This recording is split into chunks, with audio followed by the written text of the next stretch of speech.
And so, I mean, who knew that Halle Berry ever played the Queen of Sheba in a Showtime movie? We know now. We know now. And Jimmy Smits as King Solomon. Wow. Who saw that coming? He did great. No, he did. I was stunned. So did she. Yeah, I she mean, this is did. before she was a big deal. This is like a...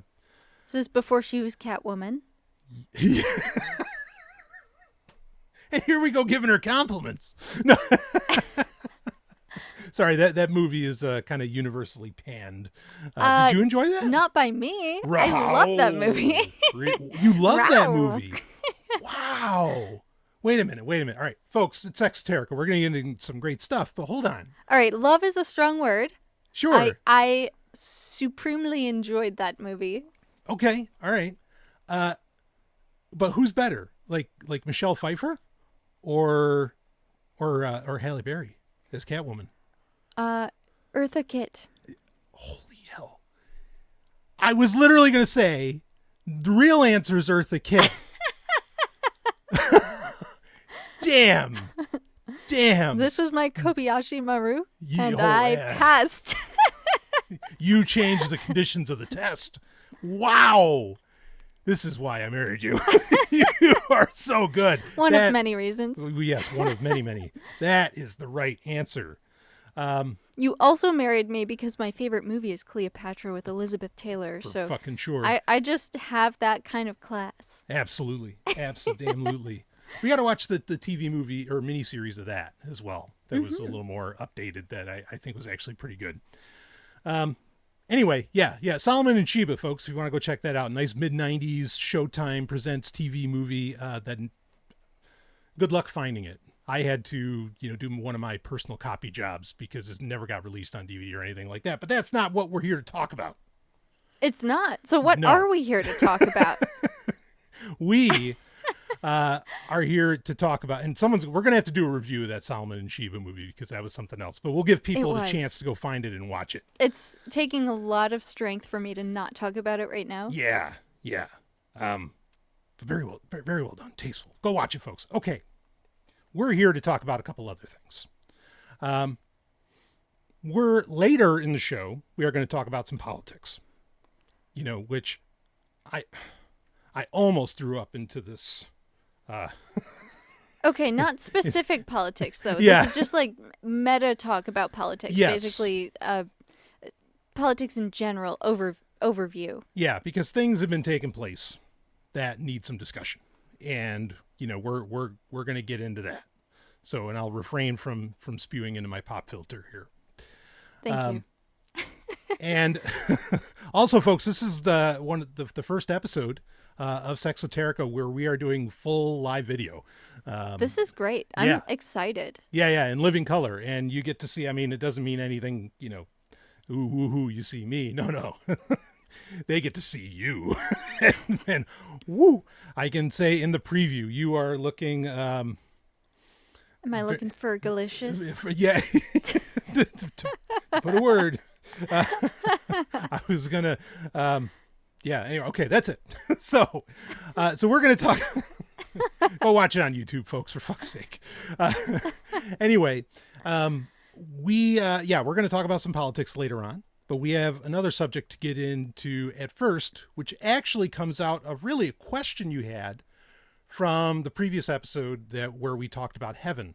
And this has to do with reincarnation, because one of our points in that episode is that if reincarnation is a thing, then, how can there be like a heaven if people like just keep coming back, to live another life and whatever that looks like, whether you have a more Buddhist interpretation or some other religious system interpretation of that, including Kabbalah. But there's a lot of mechanisms behind the curtain that I think we don't understand. So we've got to, like as an engineer, I need to know from the bottom to the top what goes on in this system. So clearly we know the part about life, because here we are. But after the veil of death is lifted, what happens? Mm-hmm. There's so many different questions to that. And I know even just based on my like brief conversations with you, there's mysteries about all of this Sure. that I think maybe Kabbalah does touch upon. Sure. And that's something that we talked about at least somewhat briefly in the last episode that I was hoping to get more of an in-depth perspective from you on, from the Kabbalistic perspective. Mm-hmm. What is the official position, shall we say, on what reincarnation is, or if it even fits into that scheme? And then the second part to that question is kind of, so I've also heard you say that you didn't really want to talk about it up until somewhat recently. Like, you didn't even want to consider it as a real possibility. But you and I had the wonderful experience of watching In Search Of, hosted by Leonard Nimoy. Amazing show. And one of the episodes that he did was focusing on reincarnation stories and like evidence of it from around the world. And that was very compelling evidence. And obviously there are tons of other accounts of reincarnation occurring throughout time and also on the internet. So like there's certainly evidence, but I feel like you in the past have always kind of bristled at that. So I guess I want to talk about what changed for you and how did that happen. So I guess if you want to start just by like talking about what is like the official Kabbalist reincarnation position. Yeah. Okay. So very quickly, I famously did a like Sovryn weekly Q&A, and boy, this is probably 2-3 years, probably at least 3 years ago or so, maybe 4 even, where someone emailed me about it, and I called, and they called it a bridge too far. Like, I just started to kind of introduce, Kabbalah to a broader audience, or my, aspects of Kabbalah and everything, like spirituality started, getting ingrained in the show. And that was something where people were like, hey, I looked into this and like, it says reincarnation is a thing. I can't go there, and I told them, yeah, I'm with you. Like, it feels very much like a bridge too far. And it's something that I also had a very hard time, kind of integrating for a few reasons. And I'll get into that. But to start off with your question of, what is the official position? So what this is called is Gilgal. That's the Hebrew term for reincarnation. And it's not widely accepted across Judaism. It's not even widely accepted across Kabbalah. Really? Yeah. Kabbalah isn't widely accepted across Judaism. Like, in fact, a lot of Judaism doesn't, basically wants to pretend it never existed. Sure. And it was effectively buried, other than by the Hasidim, it was buried for hundreds of years. Gershom Scholem, with his scholarly work, basically brought it back.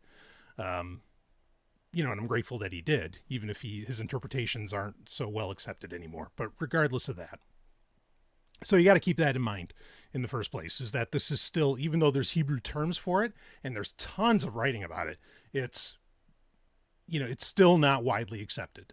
So, but within Kabbalah, and particularly this would be under Lurianic Kabbalah, the Ari, as we call him, is the concept of Gilgal. And what it basically says is that the soul's odyssey across lifetimes is not a matter of faith, but of cosmic law. The core of this belief is called Gilgul Neshamot, the cycling of souls. This isn't the gentle, karmic wheel of Eastern thought. This is a relentless, often brutal mechanism for spiritual conquest and rectification. But it is not punishment, as other lineages would have you believe. A soul is not cast back into this world of flesh and struggle because it was bad. A soul returns because its mission is incomplete. Every soul descends with a specific task, a unique set of divine sparks to elevate, or as Jewish sages would have put, a particular set of the 613 mitzvot that are keyed to that soul's specific essence. To fail in this mission, to die with your potential unrealized, is an act of spiritual mediocrity, paid with death. The universe, however, in its terrifying wisdom, grants the soul another chance, another body, another heart, to exert its will and achieve its purpose. Effectively, you will complete your task, or you will keep returning until you do. While hints of this doctrine are woven into the Zohar, it is Rabbi Isaac Luria, the holy Ari, who tore back the veil in 16th century Tzfat. He was no mere scholar. Many consider him to be the greatest Kabbalist who ever lived. The Ari taught that souls are like branches of a great tree, all stemming from the primordial soul of Adam Harishon, the first man. When Adam sinned, his soul shattered, scattering sparks of holiness throughout creation, where they became trapped in shells of impurity, also known as Kelly pot. Humanity's purpose, through successive Gilgulim, is to liberate the divine sparks within these shells of impurity that belong to our soul's root, and to achieve tikkun olam, the rectification of all things. To understand the forms or path of soul cycling, it's not a simple one-for-one exchange. The dynamics are as complex and carnal as any relationship. Gilgul is the standard reincarnation. A soul finishes a life and is reborn into a new body. The conditions of that birth, the family, the place, the challenges, are precisely engineered to give the soul the optimal arena to finish what it previously failed to master. Ibur, literally meaning impregnation in Hebrew, is another and a fascinating power dynamic.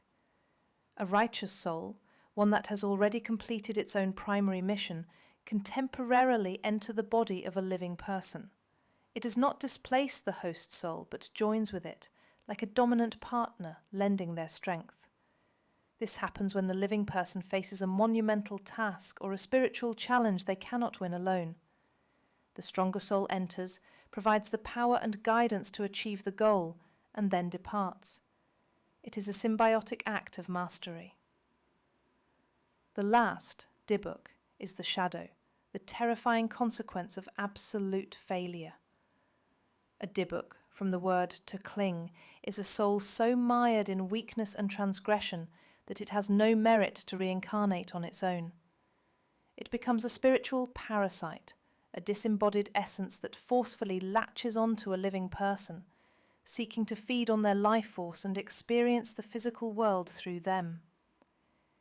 This is the fate of the truly vanquished soul, to become a leech, a terrifying testament to what happens when one's will is utterly broken. This isn't a comforting tale. It is a brutal assertion that the universe's work is never done until it is perfected. It's the universe's demand for the absolute best. A weak soul finds this terrifying. A powerful soul finds it exhilarating. It is another chance to fulfill one's glorious and terrible destiny. But to be clear, however, this is not actually about following some 613 mitzvah or laws, as the Ari and other Kabbalists would claim. But that is knowledge for another time. Okay, so we're engaged in, of course, what we called in the last episode, the great rectification, right? Right. Or the great rectification. And this is tikkun olam. Yeah, tikkun olam. And basically, the Ari would say that you cannot fulfill your purpose in the great rectification. I'm using that forever. Okay. You cannot fulfill your purpose in this in one lifetime. It's impossible. You can't do it. And so that's like the necessity around reincarnation. So go ahead. Can we double click on that and explore why he thinks you can't achieve that in a single lifetime? Like, why would it take more than one? Well, part of that comes from, okay, so again, this is Lurianic Kabbalah. We got to be very, very clear on that it's Isaac Luria's interpretation of Kabbalah, which is also not universal. And while there's points that I agree with the Ari, there's a million points where I don't, so even for me, like, this isn't, something that I wholly accept. But it comes from the understanding of the sages, like the greatest rabbis in history, for them to be able to fully understand and practice the 613 mitzvot. They knew how hard it was to just learn them in one lifetime. And so, hey, I felt that way about college. Right. Yeah. Right. Right. Can I have like 3 lifetimes to pay back my house mortgage? Yeah. Yeah. So there you go. But that's the thing, is that like, okay, so to actually live a righteous life, according to the Ari, like even the greatest sages couldn't pull it off in one lifetime. To think that ultimate spiritual mastery could be achieved in the few short decades of the average human lifespan is a notion born out of fear and weakness. The universe's standards for perfection are far more demanding. The scope of the soul's mission is to engage with and elevate every facet of divine reality. For Lurianic Kabbalists, this can be expressed through the 613 mitzvot, commandments, of the Torah. However, no single person can ever hope to perform all of them in a single lifetime. Many commandments are dependent on one's role and status. A man cannot perform the mitzvot specific to a woman, and many commandments refer to a time and place, and perhaps are agricultural and apply only in the land of Israel.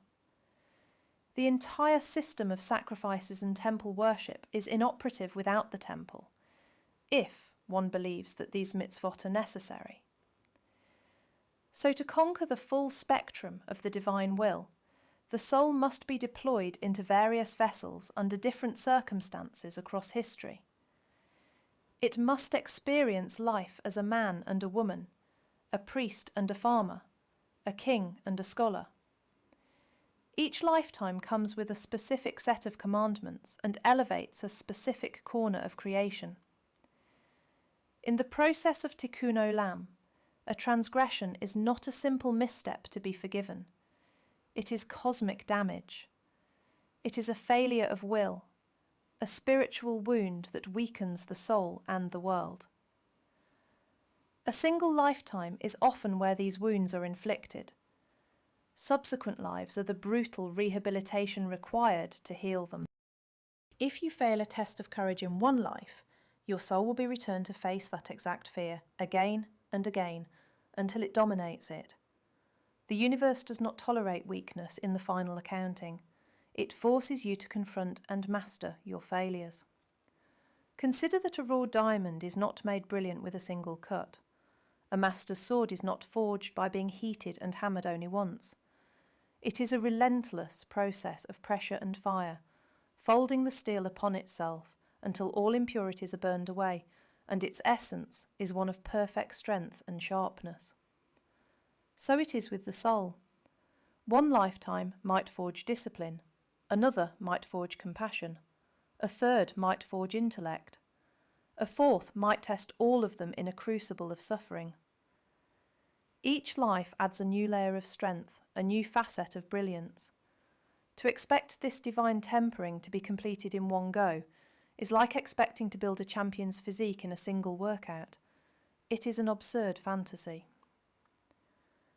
Other Kabbalistic schools of thought, however, including the ancient Samsonid priesthood, suggest that we now live within a primordial Torah, not the one of Sinai. A Torah that does not require adherence to over 600 laws, but rather one, love, and the pleasure that comes from expressing and experiencing that love. If vengeance belongs to God, and God is love, and love is pleasure, then to fulfill one's soul cycle is to seek pleasure with an absolute vengeance, for thou art God. But if that's how you basically allow for the greater rectification, you're going to need more lifetimes. And so it comes out of a necessity. And I mean, there's more than that. Like also within Lurianic Kabbalah, there's the idea that that one body can actually have multiple souls. And that, the same type. So I know you've said in the past that there's different types of souls. They don't always have to be from the same root, the same soul root, right? Or soul type, as we talked about. But usually they are. But you can have multiple souls within you, within one body at the same time. That's freaky. Yeah. And so that also, like all of those souls, some of those souls are going to fulfill their mission on this go around. What's an example of that? Like a person who has two souls? Is there like a famous figure that you could point to saying like not maybe off the this top of my person head. had two? Yeah, not off the top of my head. I might have Sophia chime in on that. The ancient texts are saturated with such examples, Dr. Sovryn, though one must have the eyes to see them. They are not always spelled out in simple terms. They are coded for those who understand the dynamics of power. Here are some of the most potent examples, known to the masters of the hidden wisdom. Examples of Ibba, when the soul is impregnated with another to achieve a singular, mighty purpose, have been many. The body, the vessel, remains under the control of the host, but is filled with the power of an ally.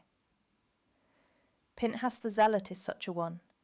This is perhaps the most striking and relevant example. In the book of Numbers, when Israel sins with the daughters of Moab, a plague rages. The Israelite prince Zimri publicly flaunts his sin with a Midianite princess. The priest Pinchas, son of Eleazar and grandson of Aaron, is seized by a holy fury. He takes a spear, storms the tent, and impales them both, ending the plague. The sages and Kabbalists ask, where did this sudden, violent zealotry from a man who was, until that moment, undistinguished, come from? The answer given by the masters is Ibba. At that moment of crisis, Pinchas was imbued with the souls of his great-uncles, Nadav and Avihu, the sons of Aaron who were consumed by fire for offering strange fire in the tabernacle. Their own zealous, untamed power, which led to their demise, was channeled and rectified through Pinchas in a controlled, purposeful act. He became a vessel for the perfection of his own lineage's power. Perhaps more famously, the Kabbalists teach that King David's soul was a composite. He was given the 70 years of life that were originally allotted to Adam Harishon, the first man, who only lived 930 years instead of a full 1,000 according to the book of Genesis. David's entire life was therefore, in part, a mission to rectify the sin of Adam. This is why his psalms speak with the voice of all humanity. Furthermore, it is said that he also carried a spark of Cain, which explains his capacity for violence, bloodshed, and passion. His life was a constant struggle to master these potent, disparate soul energies within him and channel them towards a holy purpose. In the case of Gilgul, or Gilgulim in plural, these souls are not temporary additions. They are intertwined, the very fabric of a person's identity being woven from the threads of a past life. In fact, the Ari revealed one such Gilgulim example, in that the soul of Moses was the Gilgul of Abel, the brother of Cain. In a strange case of Gilgulim, Moses would also reincarnate into Seth, then Noah, and Noah's son Shem. This is the secret of Exodus 33:12, where it says, "You have said, I shall know you by Shem," an allusion to the reincarnation of Shem, and so on. But where did Cain's soul go? It was shattered and reincarnated many times. One of its most significant incarnations, according to the Ari, was in Jethro, the priest of Midian and father-in-law of Moses. Jethro, seeing Moses overwhelmed, gives him the brilliant advice to establish a system of judges, not kings, pharaohs, or other inferior forms of government, as all are.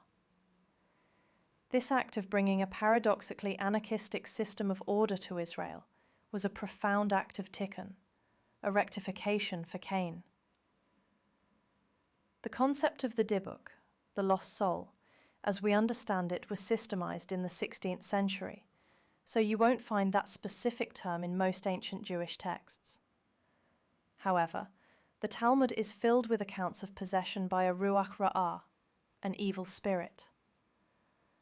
The later Kabbalistic masters, especially the Ari and his disciples, were famous for their work as exorcists. The biographies of Rabbi Isaac Luria are filled with accounts of him identifying Dibbukim, the plural of Dibbuk. He would encounter a person and, by looking at their forehead, could name the sinful soul that had possessed them, recount its history, and explain what transgression had made the host vulnerable. He would then engage the invading soul in a battle of wills, commanding it to depart by the authority of his own spiritual power. These accounts, passed down by his disciples, served as the primary case studies and established the methodology for dealing with such spiritual invasions. These are far from children's stories.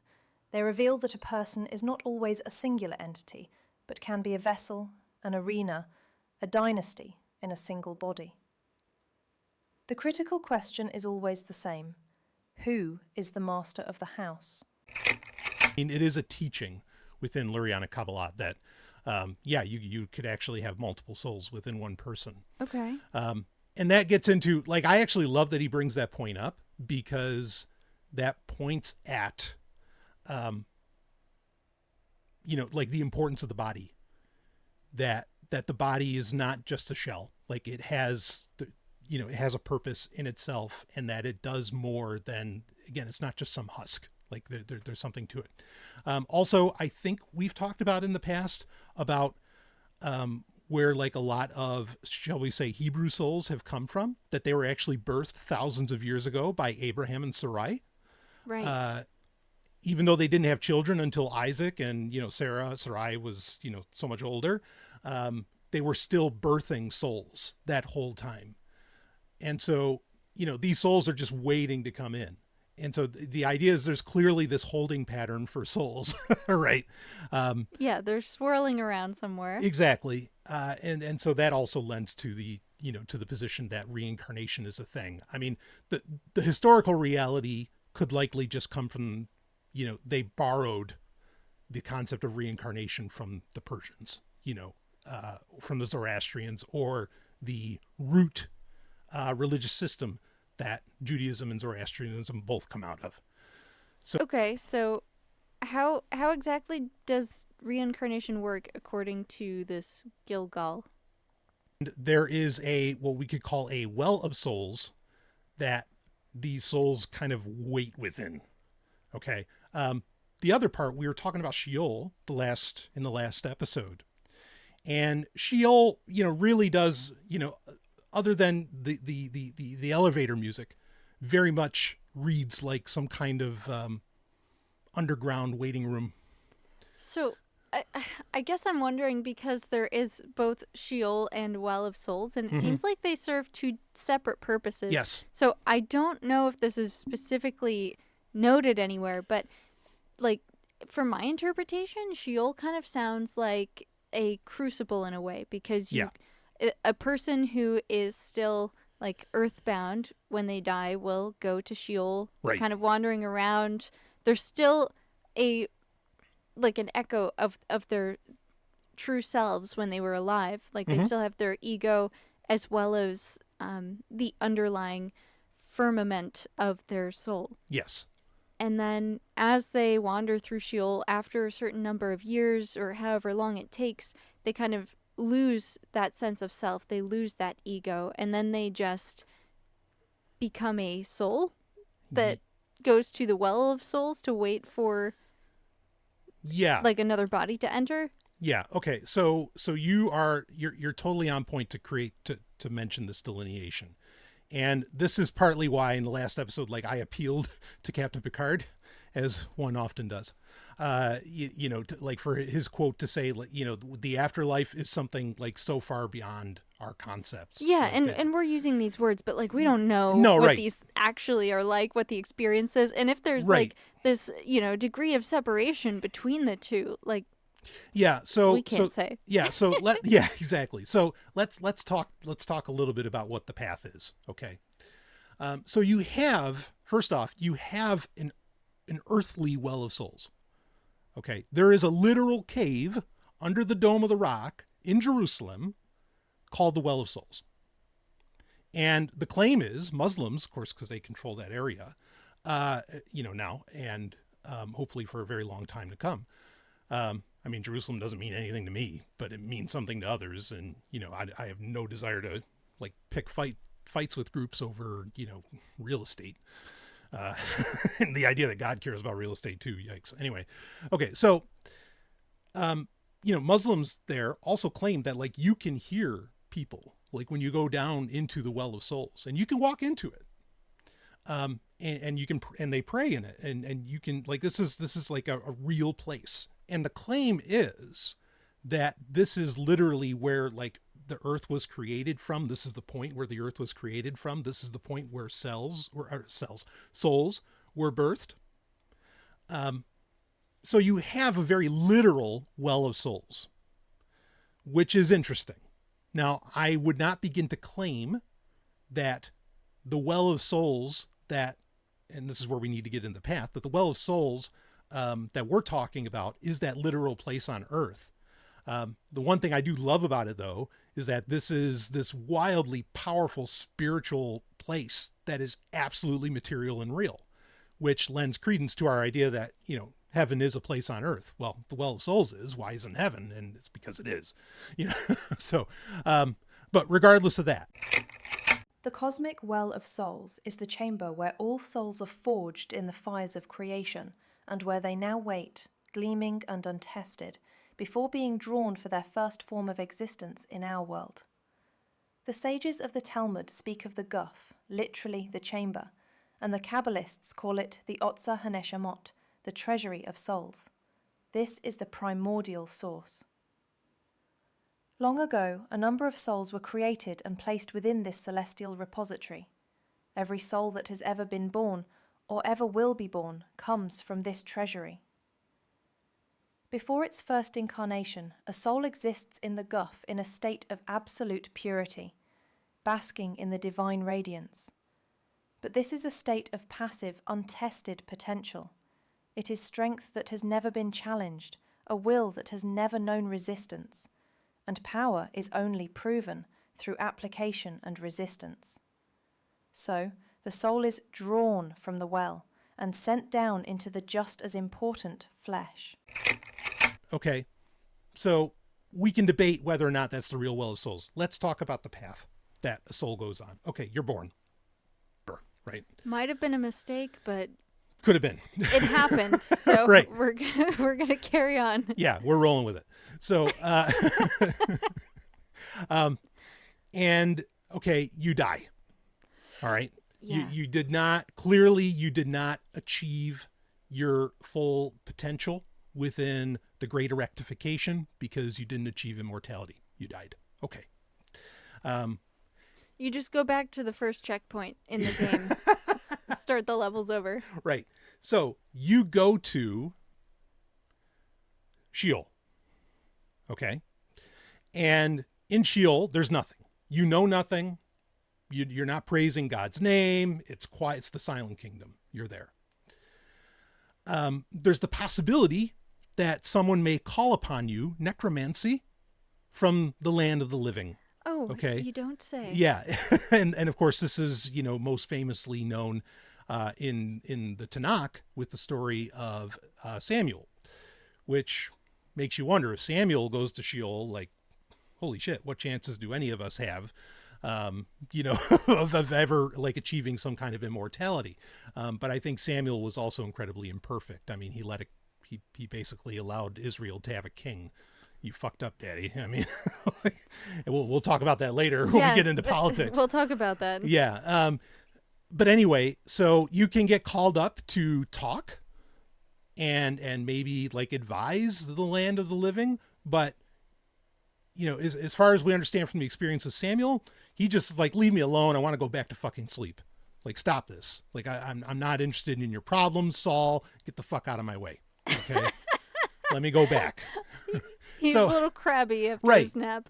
Right. Which ultimately makes you think that Sheol must not be too bad, you know, or at least maybe, you know, Samuel literally it's being peaceful. The prophet. What's that? It sounds peaceful. Yeah. Well, I mean, and imagine like he's the prophet for, you know, the Hebrews, the Israelites, the Jews of their day. And I mean, you know how bad they fucking complain. And if you had to listen to every single one of them and solve all their problems, yeah, I'd like to go to Sheol as well.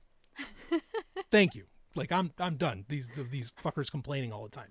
Need a good long rest, a few hundred years. Yeah, least. Right. You know, so you're in Sheol, okay? But you're not done. Like, if you're in Sheol, clearly you're not done. But Samuel, not completely done. Let's just use him as an example, okay? And so so eventually it's time for him to get reincarnated. Now, of course, he says to God, no, please, let me sleep another 5,000 years because these fuckers are too much, you know? And no, well, anyway, I don't know that he said that, but he would basically get pulled out of Sheol, enter the Well of Souls, and then be reincarnated in someone else. Right. And generally the idea is that you don't have memory of your previous life because you've forgotten it, even if you do choose like your own birthplace, your own family. Is that a part of this belief system? Not that, well, yes, you don't remember, but you can access it. Like, you know, if you work things out or serendipity or however it happens, you can kind of, you know, like you can get access to it. You know, this is like one of the biggest problems with reincarnation as a concept. And it's one of the reasons it was always hard for me to accept is why nobody imagines themselves being some simple person. You know, they always think that they're fucking Napoleon. Yeah, I was Napoleon. Yeah, I was, you know, Cleopatra or something like that. And it's like, oh, stop. Anyway. Are you that person today? Right. Well, then, hey. It doesn't. Yeah. Maybe your past self wasn't either. Right. So now, if you were, so that's the path. Sheol for a time when your soul is needed again at the time where it can be a part of the greater rectification, then the reincarnation occurs. That can happen in 5 seconds, like in well-documented cases in India, where somebody dies and within a year someone's born and that person has all those memories. Okay. So that's why I say you can remember, but you just normally don't remember your past lives when you go through this process. And that's alluded to in the book of Ecclesiastes, where it's believed Solomon is the one saying that like their memory is gone. But again, you can access this stuff. So now if you were a completely new soul, and completely new souls do still get birthed, you are not born in like that soul is not birthed in Sheol. Okay. That soul does not immediately go to Sheol. If it's this brand new tabula rasa soul, it's in the Well of Souls. And then it comes down. And then when that person, when they die, they go to Sheol, then it goes to the Well of Souls, then it goes back into the person. Gotcha. So does that make sense? Yeah, that makes sense. And all like, this is such oversimplification of incredibly complex subjects. Yeah, I guess we should have prefaced with that, but yeah, that's all right. There's a lot of background research that you would have to do to understand this. For sure. You know, again, oversimplification. So now are you asking me? So you mentioned just a moment ago,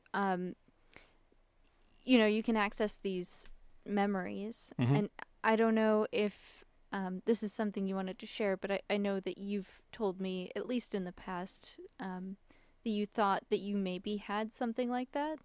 Yeah, well, this is why I could never totally write it off, is that I had experiences as a teenager that were, and to be clear, before the movie Gladiator came out, that were, I can only describe as I was touching, tasting. They were not dreams. I was touching and tasting. I had memories of being a Hebrew gladiator, or a Jewish gladiator, in Rome. And I mean, and I can still like think about them. And I mean, I can feel the sand. I can taste the air. It stinks. Like it's, and multiple times, like I had these memories and they were incredibly intense. And this is the first time I'm ever sharing it publicly. In fact, you, Ellen, and I'm glad you're here, because like basically the first night you and I ever spent together in a hotel, I told you about this. You did. And, yeah. So this is 2018. In fact, almost to the day. Okay. That we're recording this. And so, you know, at least with you here, like you can validate, okay, no, this isn't just something new that's coming up, you know, for for the man of tomorrow. No, this has been true for a long time. yeah, it was an insane experience. And again, it was so visceral, so real. And it wasn't a dream. They were never dreams. That you just remembered this. Yeah. You just felt it. They hit you. Yeah. As a teenager. I mean, I don't want to call them visions. I hate that word. But it was just something that just hit me. So you didn't do anything to unlock it? No. You weren't like purposely working on trying to access that? The only thing I can say is that I was absolutely beginning to study Kabbalah at the time. And I was engaging in some praxis with that. I don't want to say that that's what couldn't begin to confirm that that's what did it. I certainly wasn't engaging in any praxis practice that was about like, peeling apart my own, Gilgal, my own history of reincarnation or something like that. That wasn't what I was doing at all. But maybe that's what made it click. I don't know. But it's easily, it's in there in my like top 10 most insane experiences I've ever had in my life. And that's saying something. Wow. Yeah. Well, thank you for sharing that. Yeah. And if anyone asks, I was actually very good at it, which is something that always, like, I was a very good gladiator. And which is something that I laugh, but that I'm always terrified of. It seems like in I don't know if I want to go here, but just it seems like in any life, I'm really good at taking life, and that bothers the hell out of me. And if there was proof of like needing some rectification, oh yeah, I've needed it for sure for maybe thousands of years. I'm sorry to hear that, but I'm also very grateful because you are my protector, and that makes me feel very safe. Not that I want you to take lives. I know. Yeah. But just in the abstract, it is helpful, for me. Yeah. And I understand that, and I'm sure that deserves some unpacking, but and like keep in mind, the most powerful person is the one who is amazing at killing and yet refuses to do so. Yeah, well, I'd like to quote the greatest actor of all time, that being Chuck Heston. Anyone can take a life, only a king can give life. That's right. And I'd rather be a king this time around. Hot damn! Yeah. Wow. So, yeah, and of course that's a yeah. Thank you. Yeah, there's so much. In fact, that actually reminds me very much of our very first that we did together, our very first entheogenic experience. But I think we'll save that conversation for another time, and we can kind of unpack that more. So, yeah, okay. Yeah, so, again, that's why I couldn't completely write these things off. I couldn't completely, and I'm at the point now, not just because of the extensive amount of, not just research, but genuine research that's been done into reincarnation, to the point that, no, this is a fact. Like this happens. It's reported enough that you can't just wave it away. Yeah, no, you can't ignore it. I mean, we could talk about alternative possibilities of like something akin to an Akashic record, which there's some truth to that. Not like literal Akashic record, but there's something along those lines, perhaps, that, where we could talk about parallel tonality, these kinds of things. But ultimately, yes, I've come to accept that reincarnation is a thing in some form or fashion, even if I can't totally explain the mechanics of it, nor can anybody. So then what kind of changed your mind and put you on this path of feeling more comfortable and confident in speaking about it as something that is believable?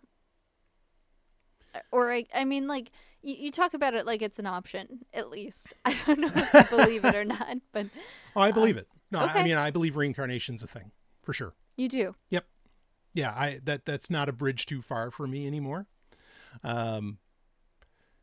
It was definitely one of like the last things, one of the final fig leaves, I guess you could say. But I also know that most people's interpretations within Kabbalah come from schools like, from the Ari or from Moses Cordovero or whatever, and may not be representative of Jewish mysticism in its totality. And so, it was something that like, no, I need more, give me more, even though I had my own experience and there's so much evidence and all that, I need more. And as I've been progressively, exploring spirituality and seeing spirituality ultimately as a necessity for people to live a free life. As I've gone deeper, yes, reincarnation's a thing. There's just been too much evidence. And I think it would take a long time to get into that. What all that evidence is. I might have Sophia chime in on that. By the ruthless standards of empirical science, reincarnation is not considered a proven fact. The dominant scientific paradigm of materialism, which posits that consciousness is merely a byproduct of the brain, has no room for such a concept. To a materialist, when the brain dies, the show is over. However, to dismiss it on that basis is an act of intellectual mediocrity, a submission to a dogma as rigid as any ancient creed. For the seeker of wisdom, rather, the interesting question is not what is the consensus, but where are the cracks in that consensus? Where is the evidence that the weak refuse to see? And there the data becomes incredibly compelling. For over 50 years, the Division of Perceptual Studies, DOPS, at the University of Virginia School of Medicine has been the global epicenter for the scientific investigation of this phenomenon. Their approach is not based on flimsy hypnotic regressions or faith, but on the systematic collection and verification of thousands of cases. Their champion was the late Dr. Ian Stevenson, a psychiatrist who was relentless in his methodology. He ignored adults and focused exclusively on very young children, typically between the ages of 2 and 7, who began to speak spontaneously of a past life. He understood that children this young are far less likely to be influenced by suggestion, fraud, or forgotten memories, what is known as cryptomnesia. Stevenson's vast body of work, now continued by Dr. Jim B. Tucker, hinges on 2 pillars of powerful evidence. One is verified statements. The children often provide shockingly specific and obscure details about their supposed past life. Names of people, descriptions of the village they lived in, the layout of a house, their former occupation, and, most frequently, the specific and often violent manner in which they died. Stevenson and his team would then travel, often to remote villages in places like India or Sri Lanka, and attempt to find a deceased individual whose life matched the child's detailed account. In hundreds of cases they succeeded, confirming details that the child or their family had no possible normal means of knowing. The second set of evidence, strangely, is birthmarks and physical defects, and it is perhaps the most visceral and unsettling evidence. In a significant number of cases, Stevenson documented children born with birthmarks or rare birth defects that corresponded precisely to the fatal wounds of the deceased person they claimed to be. He published a 2-volume, 2,268-page monograph, Reincarnation and Biology, detailing over 200 such cases. A boy in Thailand who remembered being shot in the head had 2 birthmarks, a small, round, puckered mark on the back of his head, and a larger, irregular mark on his forehead, perfectly matching the entry and exit wounds of the man he claimed to have been. A child who remembered being a man who lost his fingers in a machine was born with his own fingers gnarled and malformed into stumps. These are remarkable stories that lend credibility not just to Kabbalistic concepts of reincarnation, but also to Kabbalah's rare and accurate centre of focus and importance on the physical human body, not just the soul. The data from the University of Virginia is some of the strongest evidence we have that consciousness is not a simple slave to the meat of the brain. It is a potent, documented anomaly at the heart of reincarnation that the weak-willed ignore and the masters investigate. But that's where I'm at. Okay, so was it watching In Search Of that that pushed you over the edge there, or was it something else? Maybe some conversations that we had? Certainly conversations that we've had. That's a big part of it. The other part of it, and I think this isn't specific to, like the concept of reincarnation, but I want to say this because this is so fucking important for people. And I'm sure you'd back this up, Ellen, is you need to find, if you want to grow in any meaningful way, if you want to explore yourself and the universe in any meaningful way, you need to have an environment somewhere where there is no judgment. Whether it's your relationship, I agree with that. Whatever it is. I am so fortunate to have this relationship with you, Ellen, where thank you. We can say the craziest, and we'll preface it like, hey, look, I need that no judgment zone. Yeah. You know what I mean? And because I'm going to say some crazy shit. I need to hear it come out of my mouth, and I need to see if the person that I trust more than anyone else in the world and that I love is going to look at me like, what? Just give me all that feedback that comes from genuine human interaction that cannot be achieved over the internet. Mm-hmm. Yes. And that space is so key. And I think anytime I see a mind close down to certain ideas, it actually comes from them not having that space where they are really allowed to like explore all of the ideas. Yeah. Oh, it's so freeing to be able to say that. Like, let's just consider for a moment. Like, let's just suspend our disbelief for half a second so that we can explore this. And I feel like really productive things can come out of that, even if you end up not believing whatever it is. But like, just allow yourself the breathing room to talk about these things and not be afraid of them. Right. Yeah, I mean, that's it. You can come out of the conversation being quote unquote wrong, but you're wrong without judgment. And that is so important. And I say this with absolute certainty. You cannot grow if you don't have that. You just can't. And if you don't have that, do whatever it takes to get that now, because otherwise you're either living in a vacuum or, you're limiting yourself. Yeah. And I feel fortunate that we're best friends because that enabled us to have these conversations. Like you mentioned the first time that we did psychedelics together. Yeah. And I remember talking about, I was even nervous to suggest the idea that like maybe we do have a soul that exists beyond our identity, like our earthly conscious visual identity. Yeah. And talking about that pattern that holds even after you're dead and it travels and exists elsewhere. Right. Like that energy signature that is you. And I was scared to even say that, but I said it and you were like, yes. And we continued the conversation. And by the way, that's a great improv technique. It's also really great for making crazy conversation. Yeah. Just saying yes and like add your own little crazy theory or whatever. Right. Which you and I ended up having that conversation, and I think that did lead to reincarnation and like both of us saying, if this is true, then this also must be true. Yeah. I mean, and yes, and I love that you're bringing that up because I think this is I know we try to keep this pretty timed, but there's some important things to get out there. And one of the things that since our first psychedelic experience that we've really been like exploring, and that honestly we've found more evidence for, external evidence for, is the concept of genetic memory.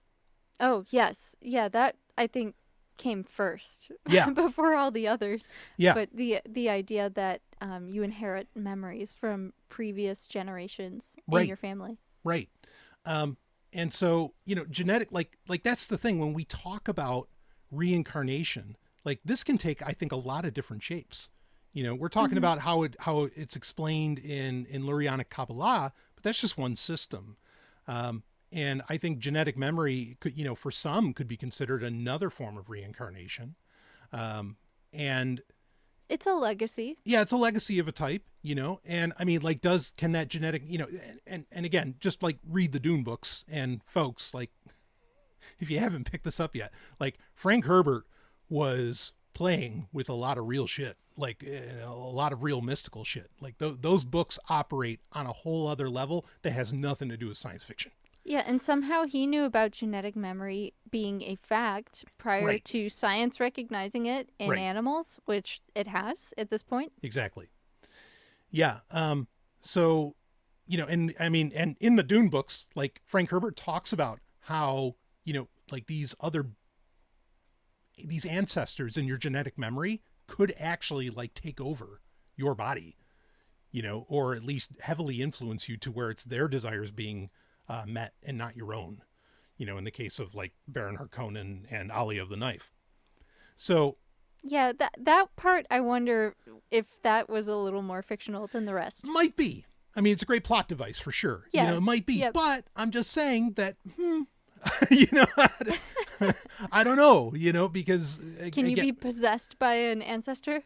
Right. I mean, these are things worthy of exploration. These are conversations that need to be had that nobody's having, or at least very few people are having, and certainly not in the public sphere.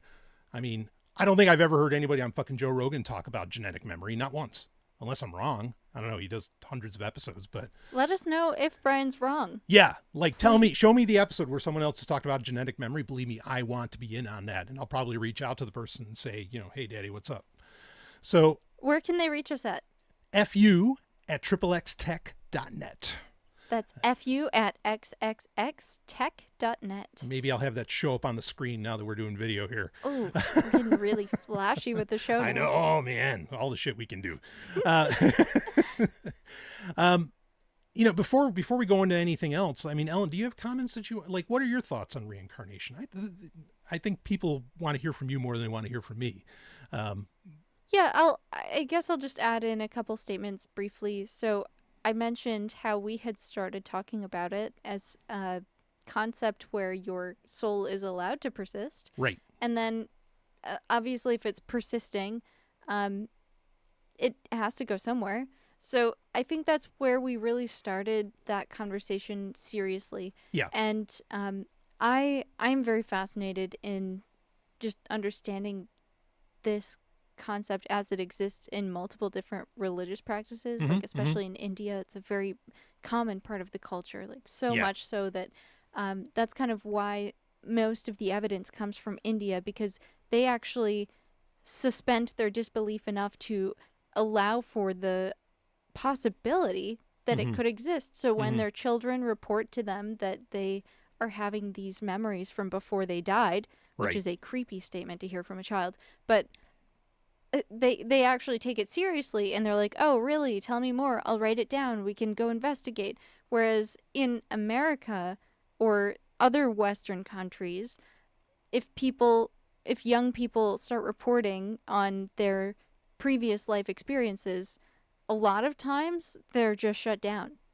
They're like told that they're crazy, or they get some sort of emotional reaction that's really negative. Right. And they're not allowed, or they don't feel that they're allowed to explore that, which is why there's not a lot of evidence in America for that, because like nobody takes it seriously, even though it's reported all the time.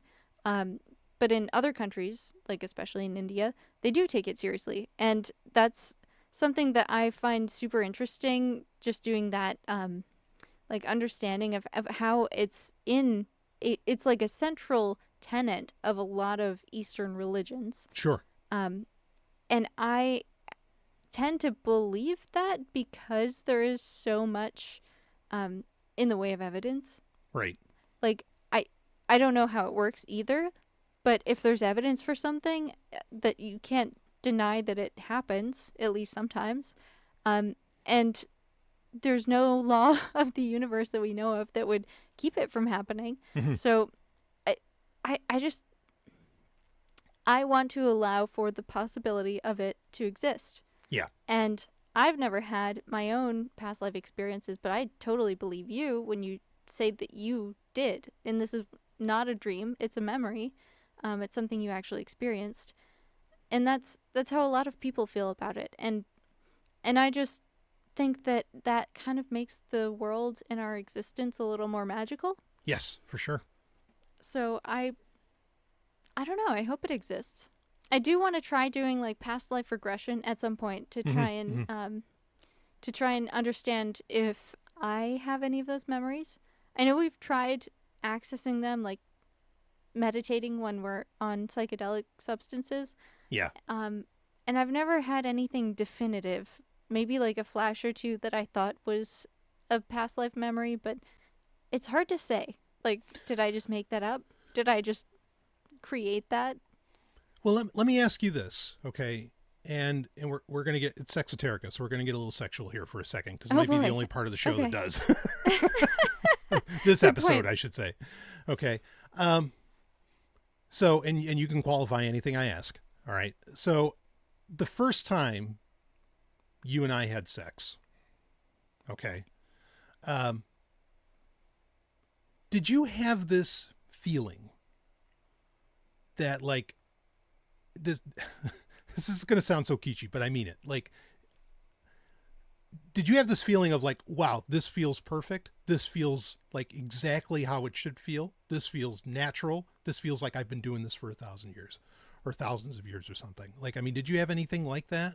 When we first did? I don't think so. No? Okay. Okay. Certainly, getting to know you, I felt like we had been friends for a long time. Yeah. But I don't know if I would say thousands of years. Mm-hmm. I mean, the closest I've ever come to having a past life experience was like when I was a young child. I guess I just knew things that I shouldn't, or there was no reason for me to know. Sure. Like okay. I had wisdom beyond my years, but definitely nothing specific as far as like past life memories. Even with you. Although I do feel like we could have been friends forever. Just friends. Or lovers. Yeah. I mean, I certainly felt that, like, when we first met each other, that it was something that I wanted, and it was a very powerful desire. Yeah. Okay. Well, I mean, it could have happened at any moment, but just like this moment where it's like, wait, this feels like this has just always been, and... It feels that way now. Yeah. For sure. Yeah, right. And I don't know when that happened exactly. When that finally sank in. Mm-hmm. Mm-hmm. Interesting. Yeah. Did it feel that way for you?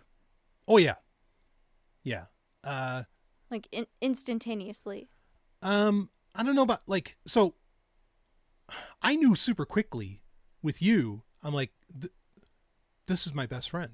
Like, like I knew that so fast. I mean, I'd already known you for years, but like when we finally started like hanging out together, just as friends, like that thought like sank in ridiculously fast.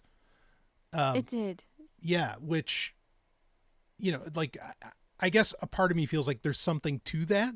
And I actually wonder if we were somehow able to pull people who have successful long-term relationships, friendships, romantic relationships, whatever, if that is a commonality.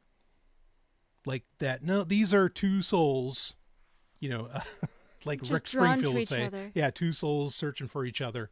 And they, I mean, we have this concept of like soulmate, right? Like that's so popular. But that doesn't preclude reincarnation, It doesn't preclude a lot of things. Yeah, right. I think people think that it does. Yeah. Yeah. I mean, I get it. Like soulmate, the traditional Western concept of like Cinderella and the Prince Charming or whatever. But but like really, it's just two souls that will always find each other and are drawn to each other and are just they're at their best when they're together. Yeah. So I don't necessarily mean like the term soulmate, but like I felt this thing that, this is just where I belong, where I've always belonged. This is home. Yeah. And it's something I actually, even though I never attributed it to reincarnation, it's something I always, to quote Star Trek, it's something I always kind of looked for to feel, because there's a scene in, of course, by my dearly departed friend, Harlan Ellison, who's probably going to rest in Sheol for a good long while because he had to put up with a lot of shit in this life. He gave a lot of shit. And he gave a lot of shit back, that's for sure. Oh, Satan bless him. Anyway, he wrote City on the Edge of Forever. And I even told him this, that like the scene when Edith Keeler is, saying, it's like, you two don't belong here, talking to Kirk and Spock. Mm-hmm. And Kirk's like, that's very interesting. Or Spock says, like, where do you think we belong? And she says to Spock, you at his side, as if you've always been there and you always will be. And that is my definition of friendship. If it's not that, it isn't the real thing. Right. You have to feel that. Someone has to look at, the two of you and say, like, that's how it is. And I felt that with you, wow. Yeah. Yeah. And now I would kind of attribute that to reincarnation. But yeah. Okay. So either way, go ahead. One more question. Please. How do you think that entanglement happens? Between, shall we say, two souls throughout time? Yes. Oy. Maybe we can save that for the next episode. Yeah. Along with perhaps, we've actually gotten a lot of questions about heaven. Okay. And we need to get into that. And we'll do a Q&A next time. Yes. And this will lead into that because we got to, like we said, like, has there been, because I know the question's going to come, has anybody gone through the greater rectification and are now immortal? And of course, my answer has always been yes, absolutely. And where do they go? What do they do? It's not nirvana, but there is something where, say, characters like Metatron and Sandalphon, where they would go. And okay, we'll get into we can that. talk about that next time. Another time, or next time. We'll get in those groups. Just some beautiful, heartfelt questions that I can't wait to get in with you. That's exciting. It is. But yeah, we still have one more topic that we have to touch on. So I know you mentioned earlier, briefly, talking about how politics is sort of a violent practice, and sure. God certainly would never argue over land or real estate, as you called it. Mm-hmm. So let's talk about that. Yeah, let's get into it. So this won't surprise anybody. Me, I have this very strong belief that you don't talk about the dead until the body's had the chance to get cold, like you wait. And that's out of respect to anybody, whoever it is, doesn't matter. But you don't need to know from us that, of course, recently Charlie Kirk was, it's being labeled as an assassination. And he was assassinated last week as of this recording. Of course, we're in September of 2025. And the rhetoric and the response around this. And if you don't know who Charlie Kirk is, very quickly, very popular conservative influencer, started Turning Point USA, which is a major political force with the young folk, which all of those terms being put together should never be put together. And like politics and young folk, holy shit, keep them away from it. Keep yourself away from it. But Charlie Kirk, that's him. Okay. Kind of a quote unquote big deal. It was very unfortunate. I think it's unfortunate anytime someone is murdered. Anyone. Yeah. Yeah. Anyone. It doesn't matter who. Yeah. Just saying, we recognize this is a tragedy and nobody's condoning any sort of violent action. Yeah. So I want to make a couple things really clear here. So Ellen and I, you and I, we're anarchists. Okay. We don't play politics. We don't vote. We don't get engaged. Like, we don't do any of that crap. I've never voted. Right. My entire life. That's awesome. Thank you. Like the just the raw amount of blood not on your hands.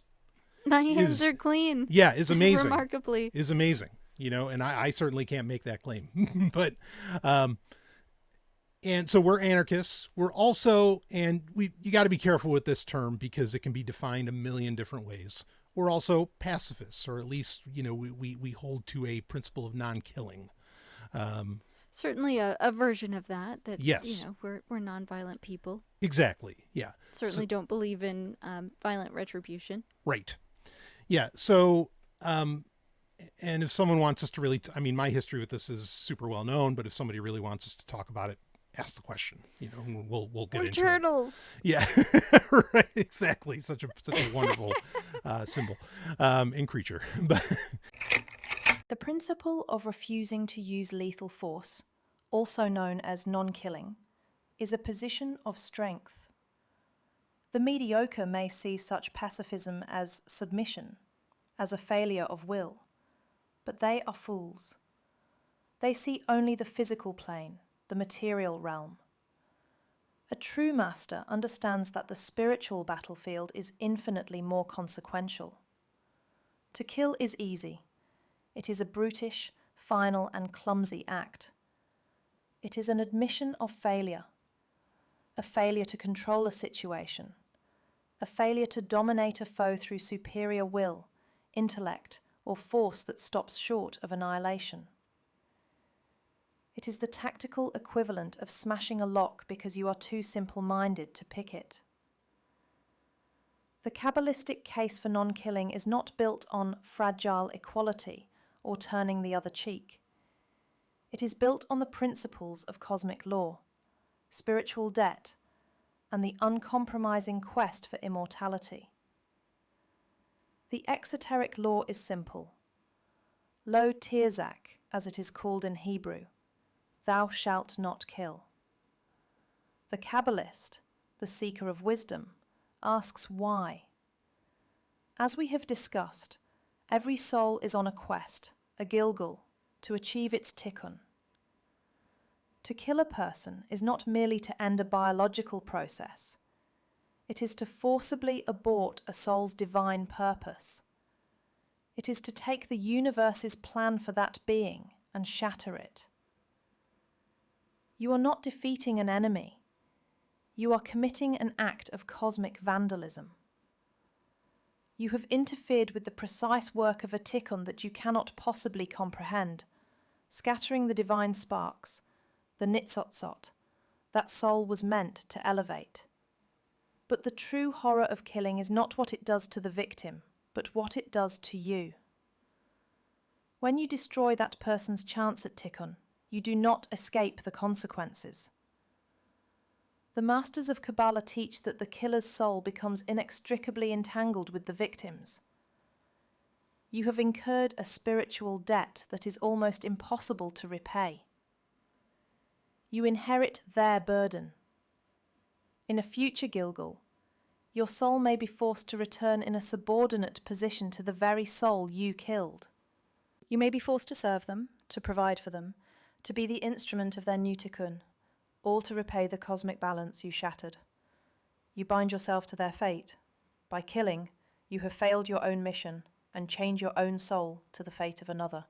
You have, in the most profound sense, made yourself a spiritual slave to your victim, your destiny now hopelessly compromised by theirs. This is the abdication of your spiritual sovereignty. You have allowed a momentary physical conflict to potentially cost you your eternal independence. True strength is not the power to destroy. That is the lowest form of power, the power of a rabid animal. True strength is the power to control, contain and neutralize a threat without causing irreparable harm. As Sun Tzu famously said, the supreme art of war is to subdue the enemy without fighting. Or, as stated more colourfully by the great ninja Storm Shadow, the best swords stay in the sheaths. To have the power to kill and to consciously refrain, to choose a path of non-lethality, is the ultimate expression of a superior will. It is a declaration that you are so confident in your power, so in command of the situation, that you do not need to resort to the clumsy, spiritually suicidal act of murder. You can defeat your enemy, neutralize the threat, and win the war, all while keeping your own soul pristine, unburdened, and free. But let's be brutally clear. This is not a call for complete passivity. You have a divine duty to protect and defend your body and soul, and the body and souls of your loved ones. To allow them to be destroyed by a lesser force out of a misplaced sense of non-violence is not piety, it is spiritual negligence. It is allowing another's chaotic will to override universal purpose. The distinction lies in the difference between control and annihilation. Self-protection with physicality, but non-lethality, is a valid act. It is the use of controlled, non-lethal force to neutralize a threat, end a confrontation, and preserve your physical vessel. It is the surgeon's scalpel, precise, purposeful, and using the minimum force necessary to achieve the goal. It is an act of flow with your immediate environment. The use of lethal force, however, is an act of mundanity. It is the sledgehammer that not only deals with the threat, but shatters the cosmic precepts around it.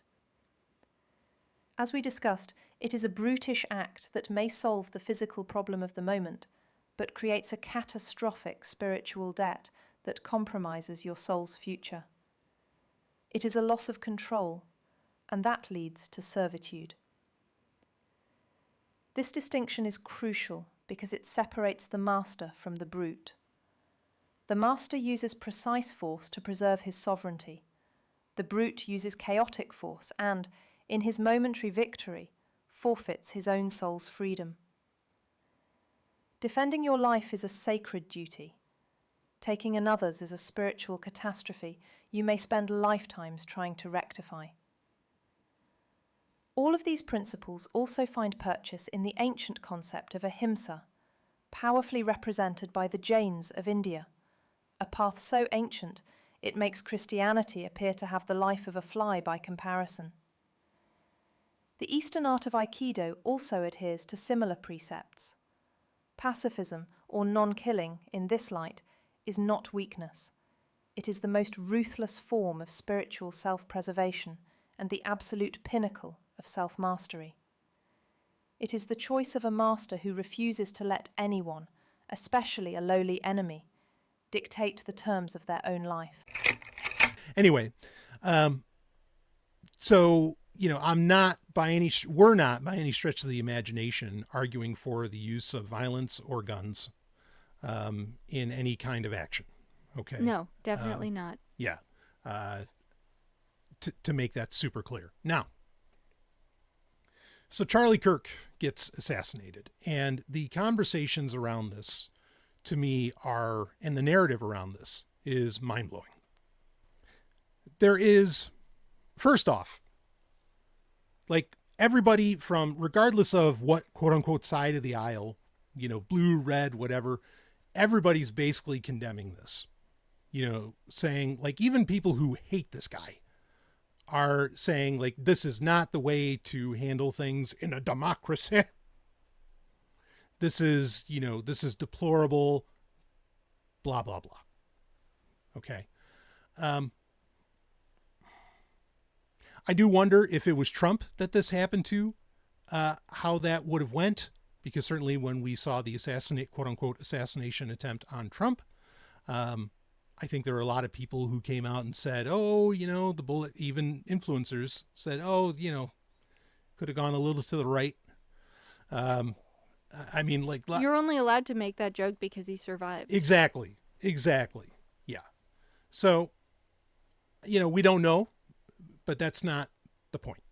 Okay. The point that I really want, what this is being called is political violence. Which is a, what do you call that? An oxymoron? Yeah, it's a misnomer for sure. I don't know or if it would. It's redundant. Yeah, yes, that's the term. It's redundant. It's redundant, and this is the point that I really, really want to talk about. Okay, I'm not glad that anybody is dead. Okay. No. And I want people to listen to this all the way through. Okay, but because I'm going to make some statements that might shock. But, what? You? Me? Please. Original insights from Ellen Sovryn? Who knew? So, when you say you're just a podcaster, when you get behind the mic, and you're talking about something perhaps other than like what video game just came out, or reviewing a laptop or some other, whatever inane horse shit. Okay. Relax, folks. I love video games and laptops. You talk about anything of substance, you're engaging in activism. You get on social media and you're a keyboard warrior, but you run your mouth about something of substance, you're engaging in activism. Why? Because the internet is, if anything, it is a platform. Okay. It is a pulpit. It can be a bully pulpit, but it is a pulpit. And whatever you contribute your energy to, you're drawing other people's attention to. Sure. Yeah. So when you're saying this stuff, like in public, getting it out there, okay, you are engaging in, regardless of veracity or strength, usually weakness, you're engaging in some form of activism. Okay. And what I think people have forgotten is that fact that you are getting up on a stage, you are flapping your yap, and there are people who may not like what you say. Now, in general on the internet, that has been met with, long threads of flame wars and whatever other, kind of terms that get used, for the internet. But when you're somebody who has, shall we say, political clout, like a Charlie Kirk, you're not just some rando keyboard warrior. Okay. Or you're a public figure. You're a public figure. You're somebody who is seen to have some kind of influence, and you can very much be seen as a threat. Charlie Kirk was engaging in activism. He was sticking his neck out there. He'd probably say just as much. I'm sure he's actually probably said multiple times. And I'm not even getting into the shit that he's actually said that makes him a character of such derision for so many. Okay. But that he puts his life on the line. And this is the reality. You put your life on the line when you do this stuff. I've said this before on my other shows. When I get behind the microphone, this isn't a game to me. This isn't a joke. I have a good time most of the time, but I am well aware of what I'm putting on the line when I do it. And you're very purposeful about it. Absolutely. And other people in the past were aware of just how serious me getting, for example, me getting behind the mic was, to where in other relationships, not so judgment-free, I was told, you're not allowed to talk about that. You can't get behind the mic and say those things because it was taken that seriously. And I have encountered in the past where others in certain movements actually did, maybe they didn't threaten to kill me, but they did threaten to try and wreck my life and make things not great. So I'm aware of that. Okay. And that's fine. I've got the courage to handle that sort of thing. Do I think that there are people who have wanted to off me? Yeah, I've been accused of being a government agent in the past, and I'm sure they would have loved to. I mean, I watched them walk around at festivals carrying, like whatever they happen to have, an AR-15 or something like that. And I'm sure they would love to play hero against someone they thought was like a government agent or something along those lines. Okay. Not by any means, I'm not comparing myself to Charlie Kirk in that sense. All I'm saying is that we've lived such comfortable lives for so long that we forget that there may be consequences to your actions. You think you're being protected by this bullshit, doesn't even exist democracy, or whatever you think you're protected by, but you're not. And this is why I think so many people, regardless of their ideology, are responding so viscerally to what happened to Charlie Kirk. Because now they're like, oh shit, I do the same thing. I'm a political activist too. My life could be on the line. I didn't sign up for this. Who knew that things could be this way?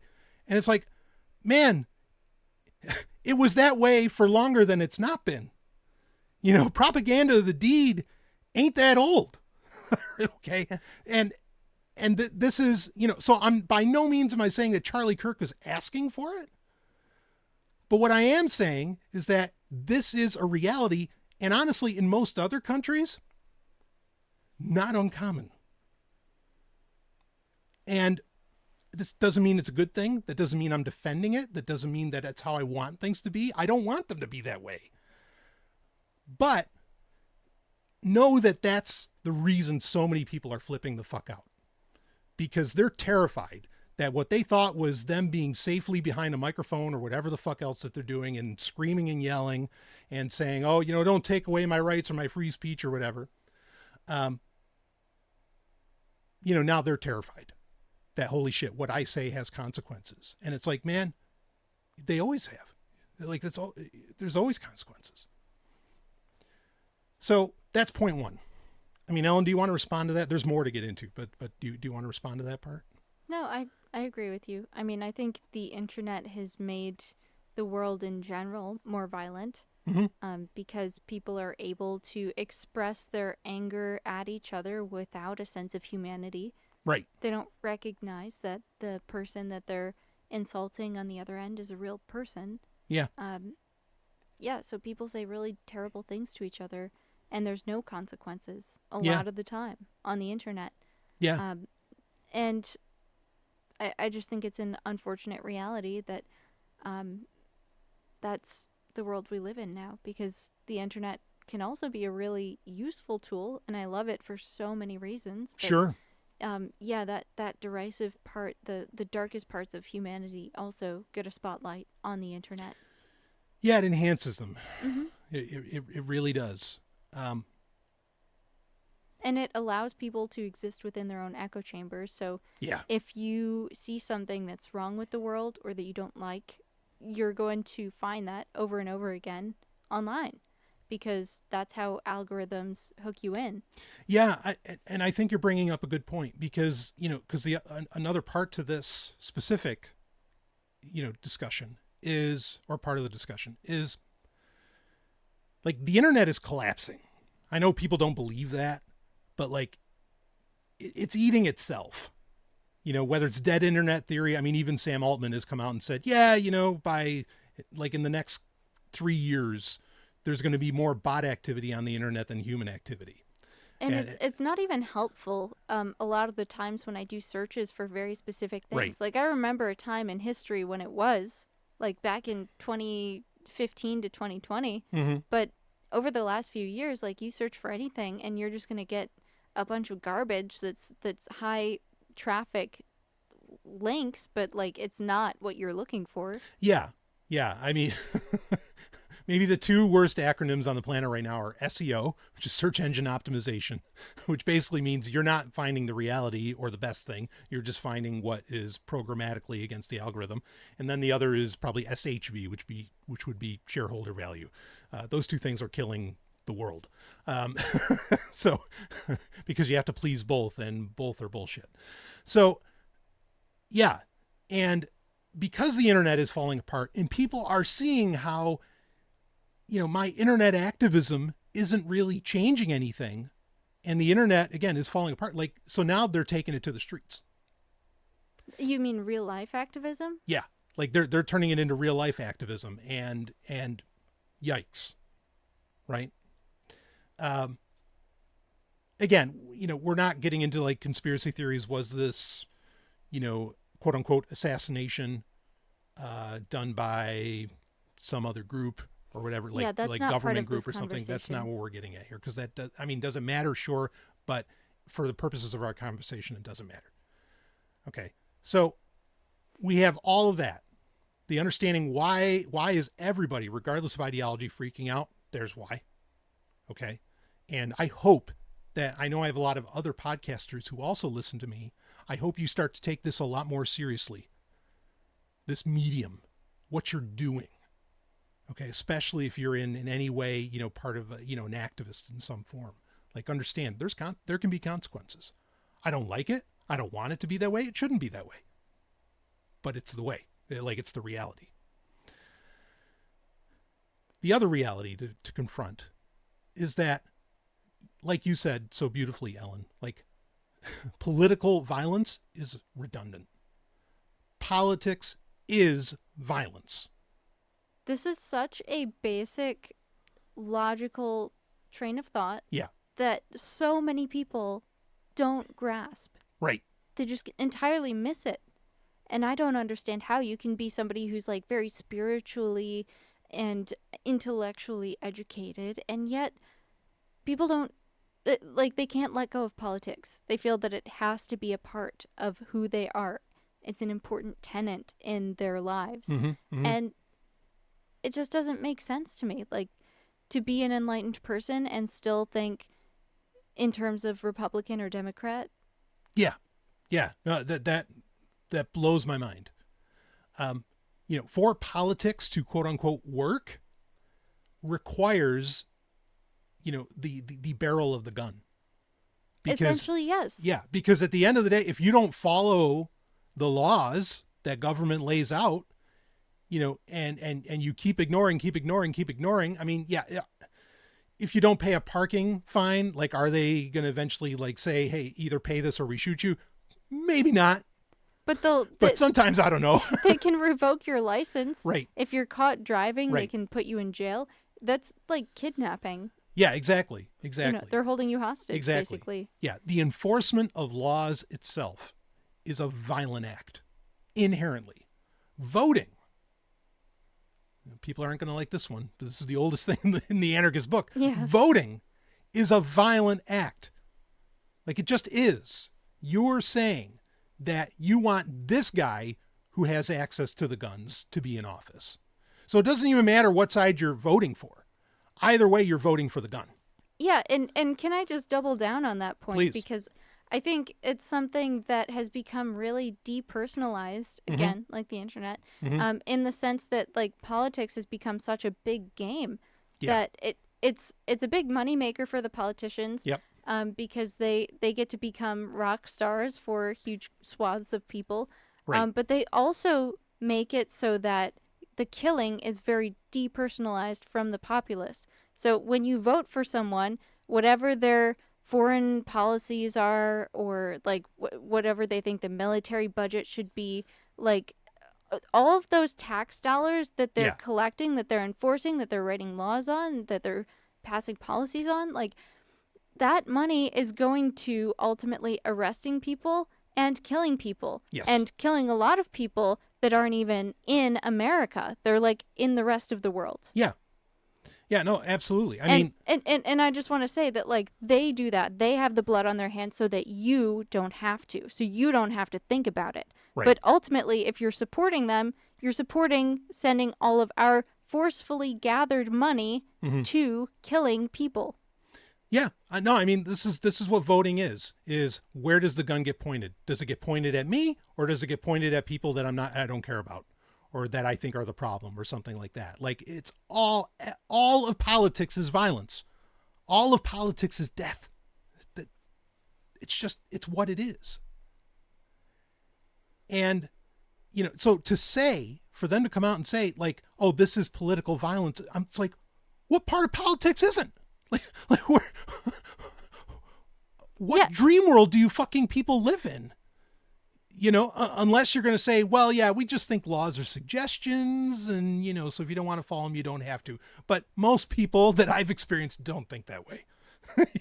Like that's just not it. No, the law is the law. We're a nation of laws. All the fucking dumb statements these people make. And if you want to be part of society, you have to be willing to follow the laws. Right. And like, I don't want to be part of society, but then again, like, where can you get away, truly, like, without needing to pay property taxes? No, there's no place. Yeah, I mean, like, sure, there might be places that don't have property taxes, but they have taxes and other things, like there's nowhere that isn't under the purview, ultimately, of government, except for like maybe a 6-mile strip in Europe or something that one guy claims isn't, but whatever. Okay. You can all think of like these minuscule, examples, but the reality is, there's nowhere you can go to escape government if you don't want to be a part of it.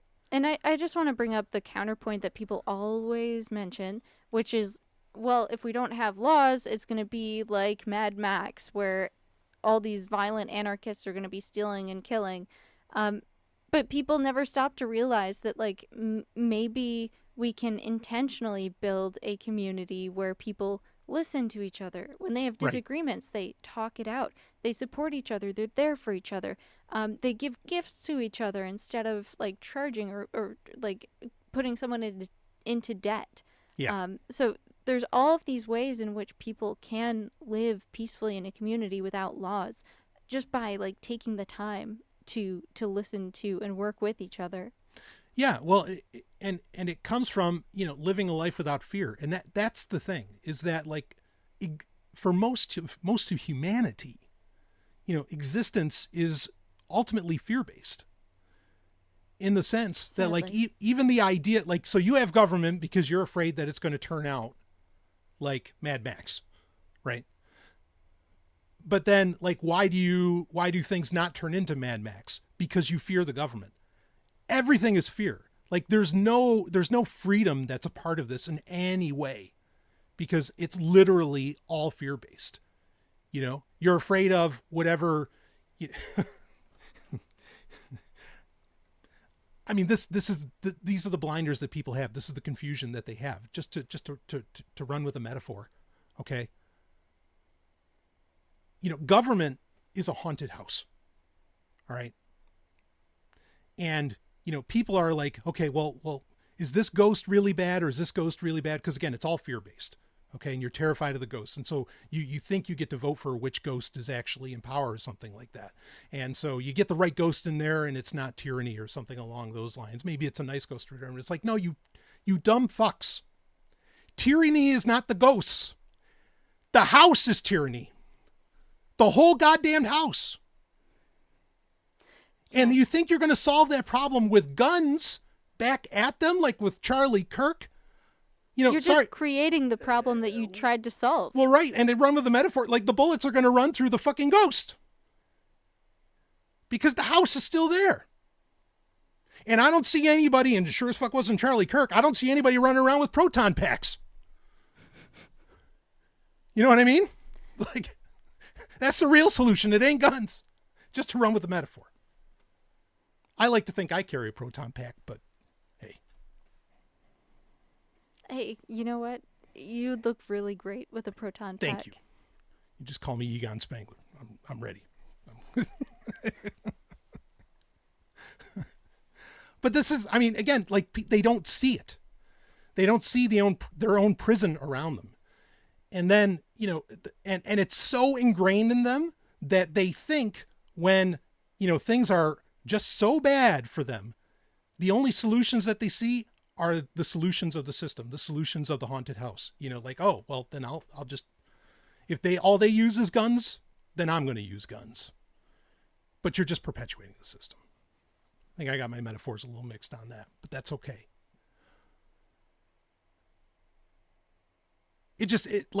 I saw this, and you and I have been talking about this for days, you know, since it happened. And just the reaction just shows me how much more reincarnation needs to happen. We've got a lot of young souls on this planet. It seems so. Like, it's not great for people to, I mean, again, because all these people are just coming out in fear because suddenly they realized that, holy shit, I actually have, my voice had weight, my actions had power, and they became afraid of that power because that power comes with consequences. I just want to say that I think one of the best ways to live your life the most fully is to go into your fear, to explore it, to understand it, and eventually to overcome it, to make peace with it. Yeah. Yeah. So what is it that you're really afraid of? Right. It's not Mexicans coming over the border. I can tell you that. Yeah, no. It's not, you know, somebody spending more money on this program versus that program. Mm-hmm. It's something far more personal. Yeah. I mean, I love that everybody's reaction is, you know, well, guns aren't the solution. And it's like, okay, great. Let's take that all the way and let's get rid of government. You know what? Guns are not a solution for like 99% of problems. Right. Exactly. I can think of a couple where maybe they would be. Maybe they'd be useful. Yeah. Right. But it doesn't have to do with taking a human's life. No. And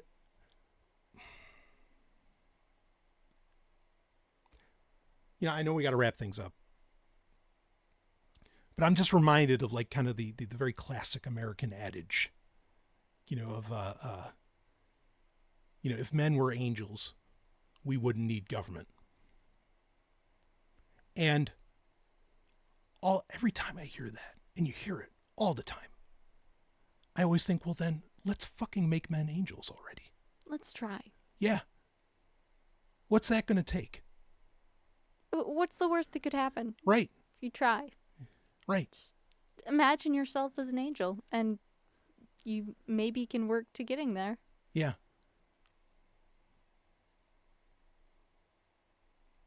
And I think that's part of what we're trying to do here.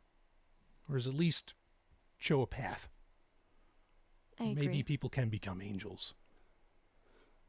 Yeah, I think one of my primary purposes in life is to be a healer, and that can take many different shapes, but I also think that if we can achieve that in some small way with the show, then I'll consider it a success. Yeah. Yeah, me too. If it helps anyone get on that path. You know, if that's what it takes, okay, there it is. So we wouldn't need government if men were angels. All right, we got the game plan. Make them angels. Let's go. Thank you for giving me the, for apparently we've known the solution for 200 years or more. So let's go.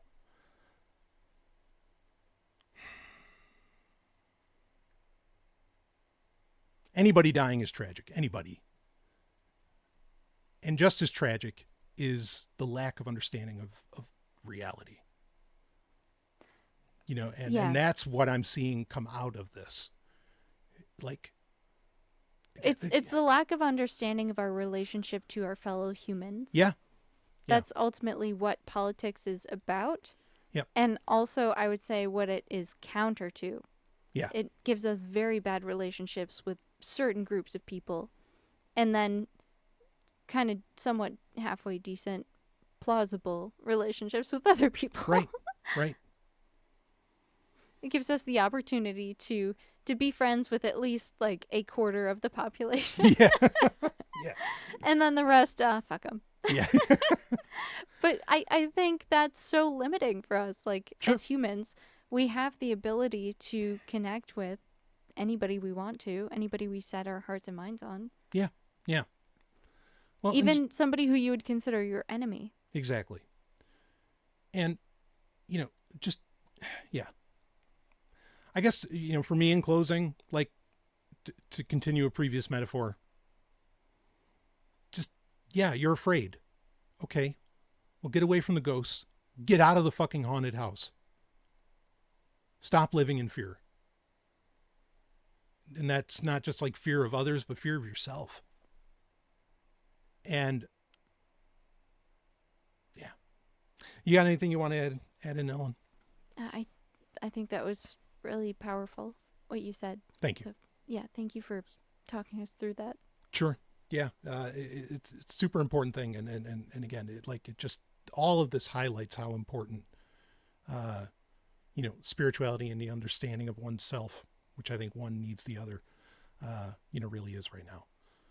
So with that, not to end on a somber note, but we'll wrap up this episode of Sexoterica. Next episode, a lot more sex. Q&A. Lots of sex. Okay. Yeah, lots. We'll make sure. It won't all be, but we'll make sure we got to live up to the name. We're going to talk about how souls become entwined. Yeah. To become soulmates, quote unquote. Yeah, we'll get into that because sexual alchemy, definitely a part of that magic. Ooh. All right. Yeah, let's learn about that. Yeah. So we'll wrap this one up. And folks, well, you got the game plan now, like I said. And we'll see all of you on the other side. You just experienced Sexoterica. This show, while fun, includes extensive original research that is only possible by funding from people like you. Go to patreon.com/sovryn if you'd like to donate. And if you enjoyed the show, please like, comment and subscribe or leave a review. From all of us at Sexoterica, we love you and we thank you. We really, really do. Testing. 1, 2, 3. Blackness was a building block blocking the moon. Its wall, my first world direction, Mount Zion's gravestone slab. What the hell is that? The first verse to what looks like a 12-verse poem by Ted Hughes. Ted Hughes? Called Mount Zion. That's right. I have selected poems of his. How did I not recognize that? That's 1957 to 1994. Which, coincidentally, is the year I was born. Good old Ted Hughes. I love it.